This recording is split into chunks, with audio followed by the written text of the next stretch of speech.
Chapter 11. Brexit 1 AD. It's 24th of June 2016, the day of the Brexit result. Britain has voted by a massive or tiny majority, depending how you see these things, to leave the EU. I'm sitting at the offices of a TV production company writing for a panel show on Channel 5 and wondering if I might have booby-trapped my own career. Virtually the whole comedy industry voted against this thing, and here I am, at the heart of it, a cultural splinter cell trying to keep a low profile. The tantrums after 2015 were nothing compared to this. Back then, the Liberal left spat the dummy. Now they set fire to their pram. I hope they don't set fire to mine. A bit of context. I've been blessed with a gorgeous and brilliant son who is now 3 months old.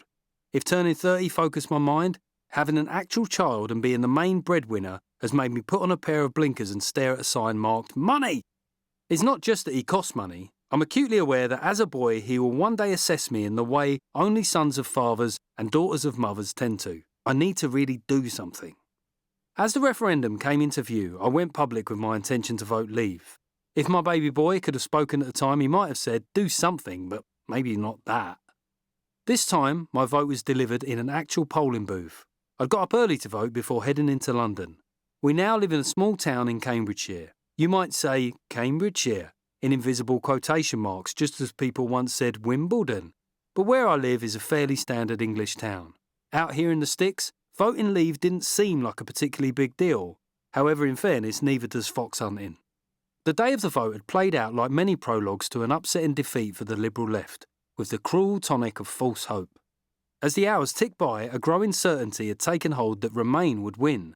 That outcome wouldn't have surprised me.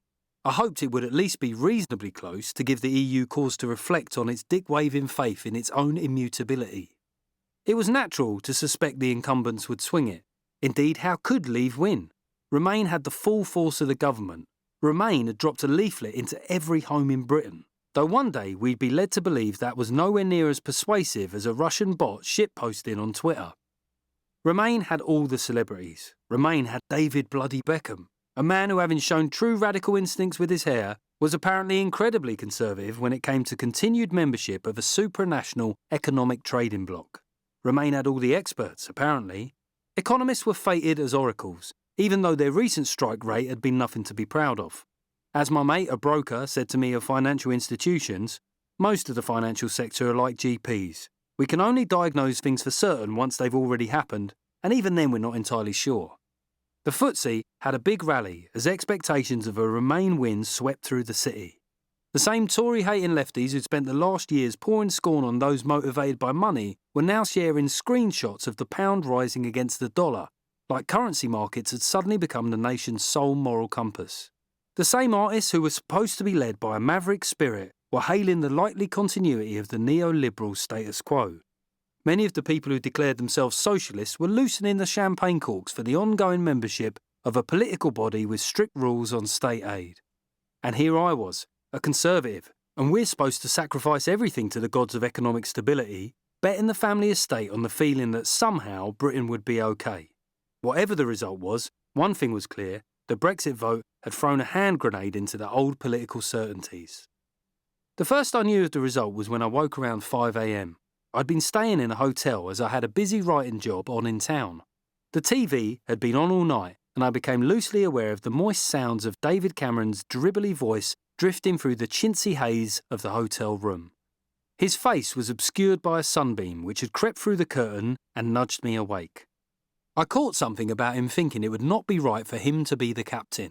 I opened my eyes a bit wider to take in the bar at the bottom of the screen, which was variously reading, "Britain votes to leave the EU. Pound crashes. Everything will be shit now." I hopped out of bed. There are a lot of cliches which real life never fully delivers on, but I really did hop, like a rabbit who'd had mustard smeared on his arse. I, like everyone, had gone to bed thinking Remain would win, maybe gotten a little used to the idea. I felt that Britain would be better off outside the EU in the medium to long term, but could see too that continuity would also bring benefits. At the very least, it would have resolved the question. Either way, this was Britain, and I was certain that if it had gone the other way, the Remain side would be equally magnanimous. My first thought upon hearing the result wasn't about the comedy industry or the jeopardy my career might be in. That would come later. It was whether my wife knew about the result. I rang her to see if she was reeling or hated me because she had voted Remain. The fact we voted differently often gets a surprised reaction from liberal middle-class types. It's another piece of unconscious bias. They presume a guy like me tells his wife how to vote just after he's informed her what time dinner should be on the table. Thankfully, she has a mind of her own, though I admit I would prefer more stable meal times. So I wanted to see whether she was angry with me, but having a child is a great means of focusing on the here and now. The fact that the Prime Minister had resigned came a distant second to the fact our son had just rolled onto his tummy.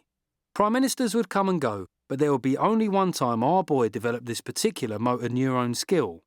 It'll be all right, won't it? Of course, she said, before wisely adding, maybe stay off social media today. Like most idiotic husbands, I said of course, then immediately checked social media.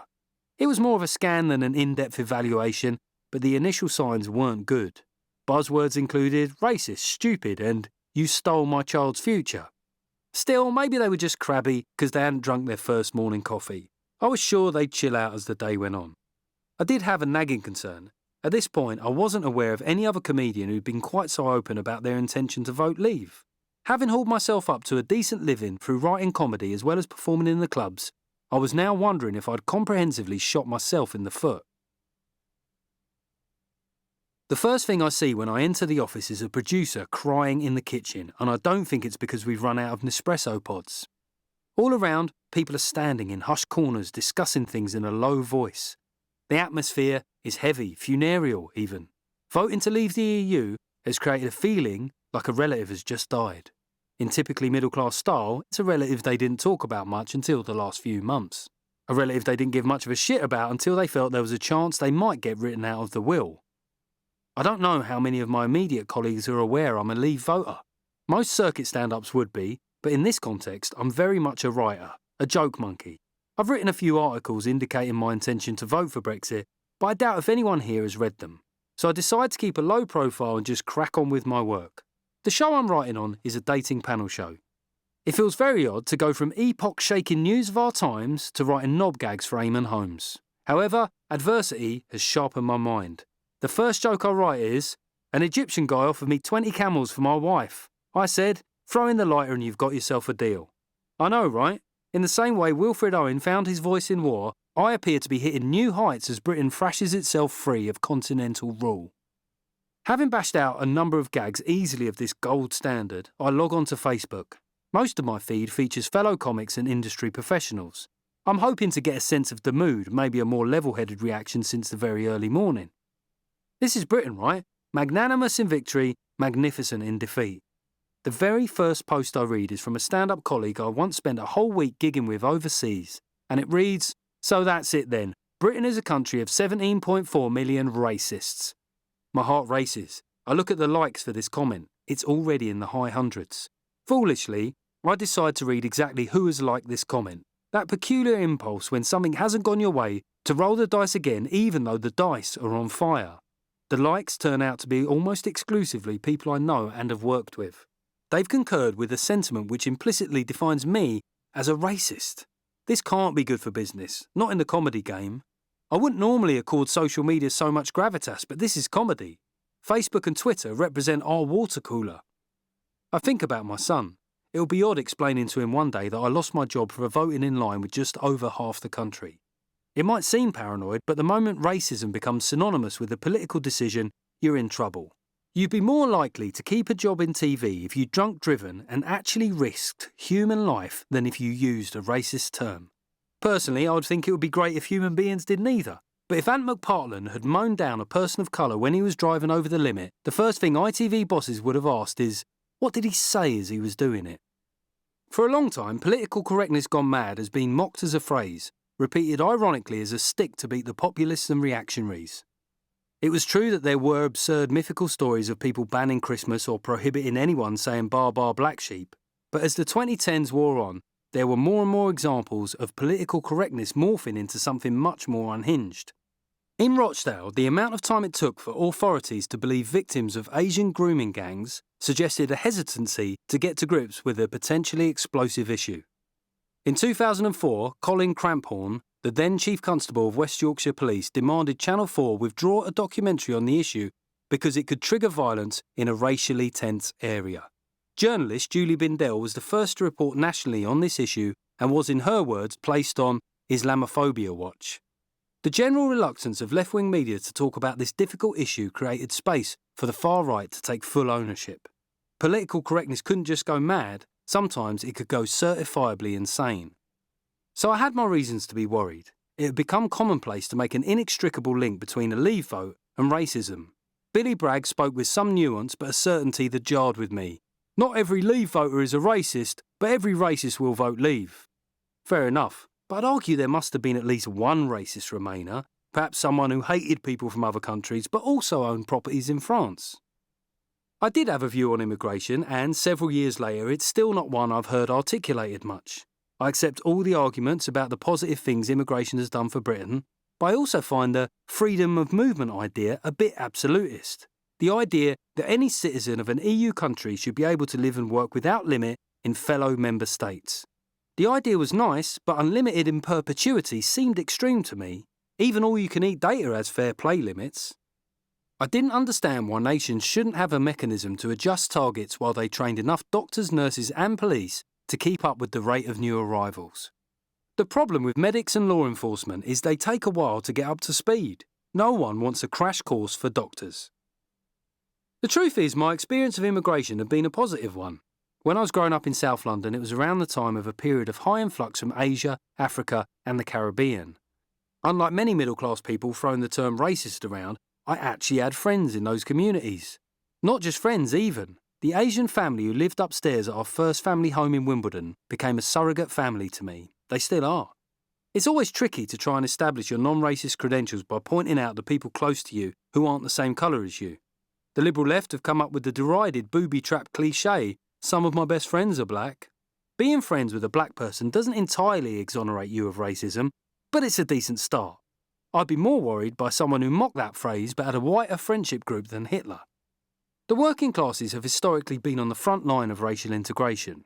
Our kids are more likely to go to school with and marry outside of their community. We are statistically more likely to work with Eastern Europeans. We work in industries more likely to be threatened by wage competition like construction and factory work. What would the middle-class reaction to immigration have been if the influx had been Romanian marketing gurus? Furthermore, the rhetoric Remainers started to adopt after the vote sounded more and more like the reductive xenophobia they claimed to despise. Who is going to pick the strawberries? Who will look after our children or work at Pret? All of which made the EU sound like less of a peacekeeping force for good and more like a production line of economic Oompa Loompas. I lost count of the amount of times supposedly liberal friends would proudly tell me how they've stopped using British builders because Eastern European ones have such a great attitude. The attitude they seemed to be particularly fond of was doing jobs for less money. It's now lunchtime at the TV production company. I've had my head down writing jokes all morning, stealing nervous glances at the currency markets. We're shortly due to holiday in Disneyland Paris, and I'm anxiously looking at the value of the pound.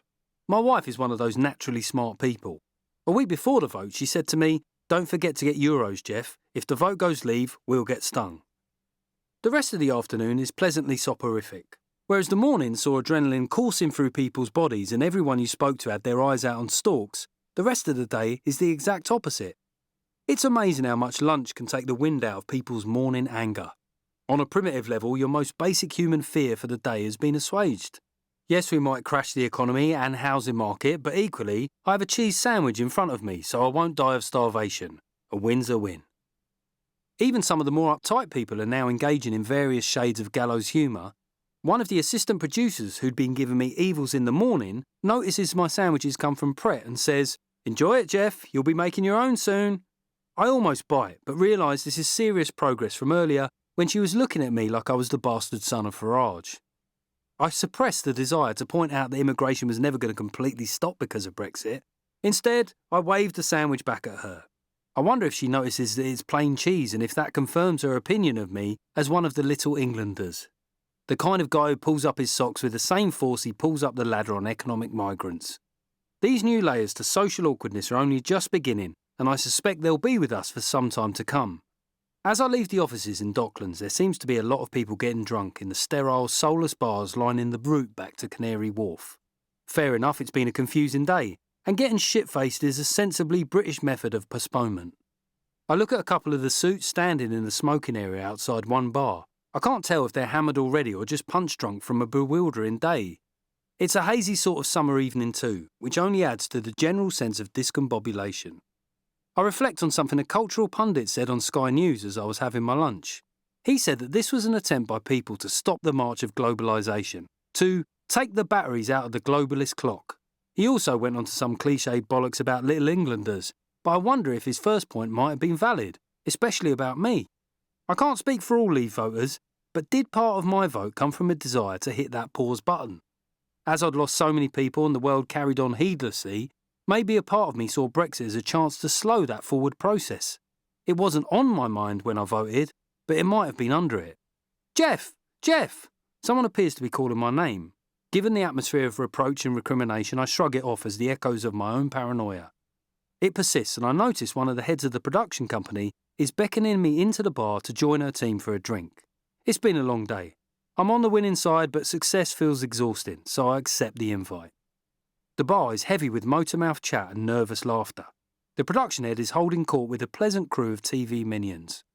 She talks brightly, trying to wave away the events of the day and theorising freely about Leave voters as these stupid people who believe things written on the side of buses. The advert on the bus. That famous claim printed on the side of Boris's tour bus that suggested we could use the 350 million we give to the EU per week to help fund the NHS. A very creative bit of advertising the likes of me was supposed to have fallen for hook, line and sinker. After 1.5 pints and with no thought for my son's college fund, I decided to engage. I voted Leave. I wasn't swayed by that bus. I then also add that it was clearly a coach. She's surprised more than angry. I guess she didn't expect on this day of all days to find any Leavers in the metropolitan hotbed of terrestrial TV. The discussion plays out like many more I'll have in this vein, simmering, sometimes driven by the genuine spirit of inquiry, but mostly underscored by tension, like complaining to customer services but not going so far that you get cut off. I can't tell if my argument as to why I voted Leave has placated or wound her up more. I try to lighten the mood by suggesting Remainers have got nothing to lose. If we leave and it turns out all right, you can enjoy the prosperity, but if it all goes tits up, you can dine out for the rest of your life on being proved right. In some ways, that's the most noble death for a Guardian reader, getting to die saying I told you so. This glib comment does not land well. I look at my watch and shake my pint as if to say, well, this one's done, best be on my way, except it's very much not done, and beer splashes over the edges and forms a horrid urine-coloured pool in the corner of my open bag of crisps. She says with genuine good intent, Geoff, you're one of the okay ones. It occurs to me that the only other time I've heard this phrase is when racists are deciding who is all right and who isn't. But this really isn't the time to split linguistic hairs, and I'm not sure comparing my unease to the race struggle is wise at this point. Plus, I've still got that 3-month-old son I need to provide for. As I'm fumbling with my things, getting ready to go, the colleague who flashed me the morning evils said, aren't you going to Disneyland soon? That's going to cost a bit more. I should have countered that point by calling holidays a preoccupation of the liberal elite, that democracy and sovereignty are more important than how many times they get to hit the slopes this year. But at that very moment, I remember that I didn't change up those euros like my wife suggested. This is turning out to be a very challenging day.